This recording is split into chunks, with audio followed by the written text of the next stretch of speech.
തിരിക്കത്തും.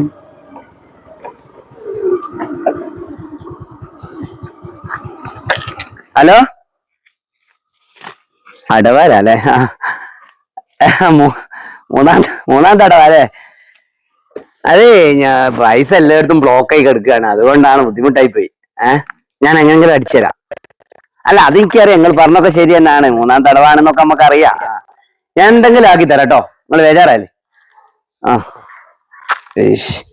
ഓളോടൊറ്റം ചോദിച്ചു നോക്കിയാ കിട്ടിയെങ്കിലോ പഠിച്ചോനെ, എല്ലാം കൂടി എട്ടുങ്ങേറ്.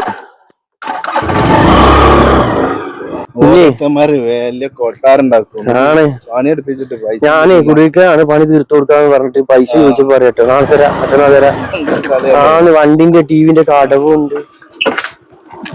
നിങ്ങളെ കണ്ടത് നന്നായി.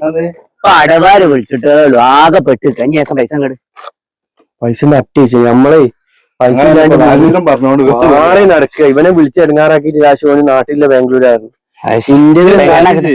അവിടെ ഒരു അണ്ണുണ്ട്, അണ്ണനോട് വാങ്ങിക്കോ, ചെറിയ എന്തോ പലിശ കൊടുത്താലും മതി. മതിയോ? അത് നോക്കല്ലേ. അല്ലാണ്ട് നിങ്ങളെ ഈ പെരട്ട വർത്താൻ കേൾക്കാൻ കിട്ടേണ്ടത്. നമ്മളല്ല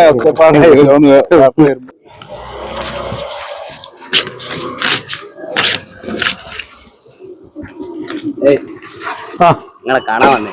എന്തേലും നമ്മള് സുഹൃത്ത് പറഞ്ഞു നിങ്ങള് പൈസ കൊടുക്കുന്ന ആളാ. കൊടുക്കണ്ട്. 10,000-ന് 3,000 രൂപ പലിശ വരും. 10,000-ന് 3,000 രൂപ പലിശ വരും. അപ്പൊ മുതല് വേണ്ടി വരൂല? മുതൽ ഇതുവരെ എടുത്ത് പരിചയല്ലേ? അല്ല, നിങ്ങൾ നാട്ടിൽ തന്നെ അല്ലേ? നാട്ടിൽ തന്നെയാണ്, പക്ഷെ പലിശ ഒക്കെ അങ്ങനെയൊക്കെ തന്നെയാണ്. നമ്മുടെ ഇതിലൊക്കെ ഉണ്ടാവട്ടെ. ആലോചിച്ചോ എന്നിട്ട് എടുക്കാം.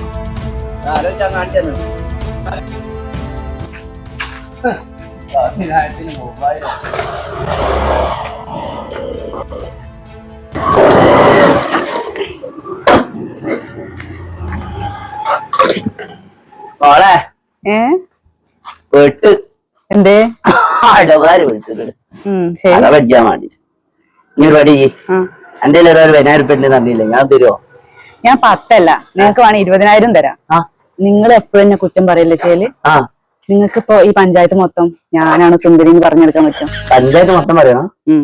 പറ്റുമോ? അതിനേക്കാൾ നല്ല എനിക്ക് അണ്ണന്മാരോട് വാങ്ങണല്ലേ. ഇത്രയും നല്ല പറയാണെങ്കിൽ തരാം. പറയോ? അന്ന നല്ലതാണെന്ന് പറഞ്ഞു കൊടുക്കുക എല്ലാരോടും. ഞാനെന്നല്ലേ സുന്ദരി. അതിനേക്കാൾ നല്ല ഞാൻ അണ്ണന്മാരോട് എന്നെ വാങ്ങിക്കോളാം കേട്ടോ. ആരും പാടില്ല, എന്നെ നന്നാക്കാൻ എന്നെ കൊണ്ടാവില്ല. ഓരോ പെണ്ണുങ്ങള്